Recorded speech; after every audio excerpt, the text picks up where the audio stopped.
안녕하세요 여러분. 오늘은 이번에는요 스포츠 사회학에 대해서 공부하도록 하겠습니다. 교재 161쪽이고요 161쪽에 스포츠 사회학 제1장 첫 번째 스포츠 사회학의 의미. 스포츠 사회학이 뭐냐 이제 이런 얘기를 하는 거죠. 거의 대부분 다 어떤 식으로 되어 있냐 하면요, 이 스포츠 심리학, 운동 생리학, 스포츠 교육학 다 마찬가지인데요. 오늘 우리가 하려고 하는 거는 스포츠 사회학이잖아요. 다 여기가 이제 스포츠가 됐거나 아니면 운동이 됐거나 이렇게 두 가지가 있죠. 그리고 이 뒤에는 무슨 학, 교육학, 심리학, 교육학,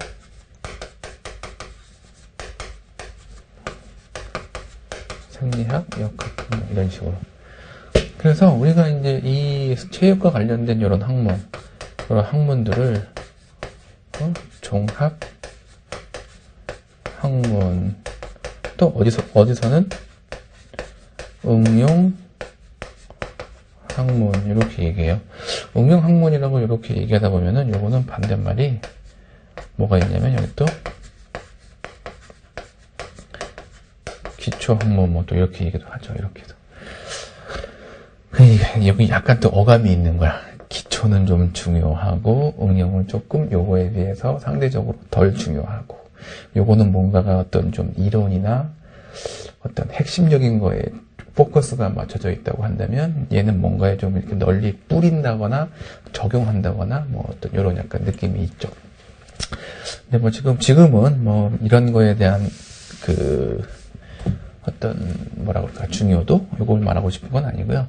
그래서 요 구조가 어떻게 되어 있냐면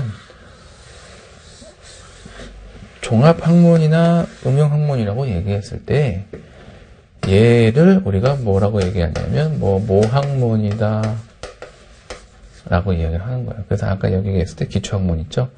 얘가 기초학문이기도 해요. 그러니까 결국 이런 느낌인 거예요. 체육학, 여기는 학문일 수도 있고 아닐 수도 있어요. 혹은 스포츠라는 게 하나 있고, 여기에 뭐가 있냐면 모학문이라고 하나가 있는 거예요. 그러니까 지금 같은 경우는 스포츠 사회학이니까 이거 노란 게 사회학에 대한 거죠. 사회학. 그러니까 스포츠 사회학이라고 하는 거는 사회학의 일부다 이렇게 생각하는 이런 접근도 있고, 또 스포츠를 사회학적 관점으로 해석한다라는 측면도 있어요.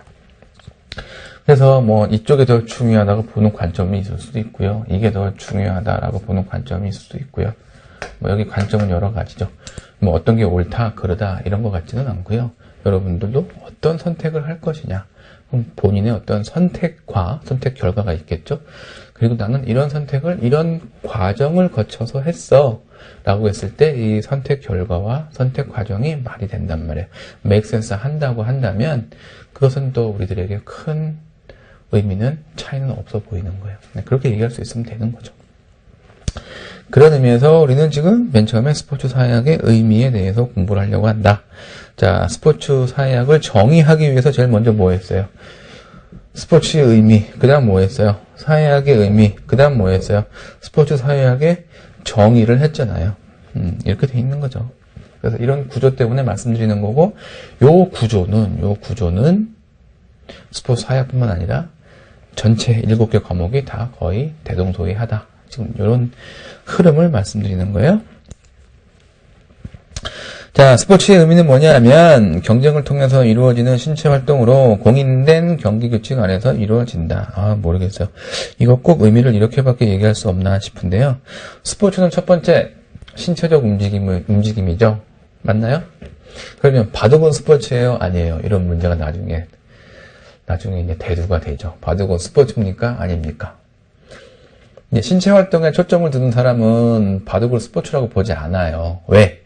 바둑에서 하는 거는 그냥 이렇게 돌을 놓는, 착수하는 어떤 손동작? 요거밖에 없잖아요. 그 다음에 또 당구 스포츠예요? 아니에요? 당구 하는 거 지금 이거밖에 없잖아요. 이렇게 큐대 이렇게 하는. 그거 스포츠로 볼 수 있냐, 이런 거야. 그래서 스포츠라고 했을 때 바라볼 수 있는 게 신체 활동으로서 어떤 거냐면 대근육 활동이라는 특징이 있어요. 큰 근육. 근육 활동인데, 그렇다는 거예요.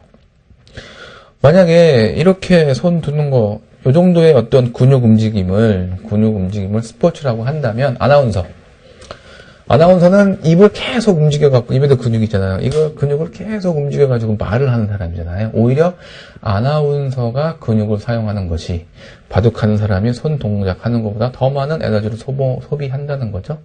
이제 그런 사람들은 그렇게 얘기할 수도 있어요. 그러나 바둑을 우리가 이제 스포츠로 보는 그런 이유 중에 혹은 근거, 주장 중에 하나는 뭐냐면,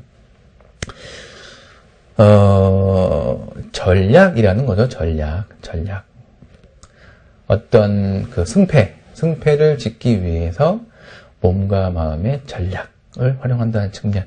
신체 활동의 관여도, 신체성은 좀 다른 활동에 비해서 약하지만 그 이외의 것들은 스포츠가 갖고 있는 속성과 비슷하다. 그래서 스포츠라고 얘기한다면 첫 번째 신체성도 있어야 되고요. 그 다음에 경쟁성이 있어야겠죠. 경쟁성. 승부를 내야 된다는 거예요. 어쨌든 간에. 그 다음에 규칙이 있어야 돼요. 그리고 이 규칙은 공인이 돼 있어야겠죠. 우리가 이제 고스톱, 화투 이런 거는 왜 지역마다 룰이 다 다르잖아요. 그럼 나중에 이런 것들은 이제 스포츠 측면에서는 이렇게 지역마다 뭐가 다르고 하면 스포츠라고 말하기가 그냥 뭐 놀이나 게임, 레크리에이션 이 정도지 스포츠라고 말하기는 좀 어렵다는 거예요. 그래서 공인에 대한 뭐가 있어야 되고 더 나아가서 뭐 조직성 이런 얘기를 해서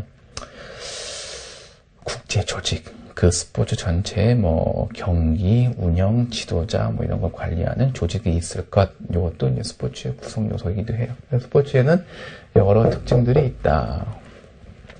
자, 사회학은요 좀 되게 폭 넓은데요. 사회 현상, 이게 좀 설명이 불충분한데요. 사회 현상엔 여러 가지가 있어요. 정치, 경제, 사회, 문화 다 포함되는 거예요. 우리가 그냥 살아가는 거. 여기에 대해서, 여기 이제 정치, 경제, 사회, 문화, 교육, 노동, 뭐 인권, 뭐 등등 여러 가지들. 뭐 하다못해 뭐 사업도 다 포함되겠죠. 이런 모든 것들에 대해서 설명 혹은 분석하는 것, 이거 사회학이라는 거죠.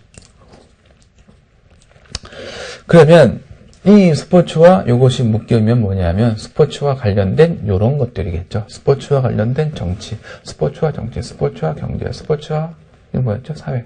스포츠와 이거 뭐였죠? 사회, 문화, 스포츠 문화, 교육, 그 다음에 뭐 노동, 스포츠, 예를 들어 뭐 프로야구 선수, 직업 선수들, 어떤 노동권, 그 다음에 인권, 스포츠 학생 선수들이죠. 이런 사람들, 인권, 침해 상황, 이런 것들을 다 어떻게든 해석하고 설명하려고 하는 것, 스포츠 사회학이다. 스포츠 사회학의 정의, 이렇게 나왔네요. 정의라고 한다는 거는 A는 B다라고 규정이 되는 게 맞잖아요. 여기서 이제 이 책을 쓰신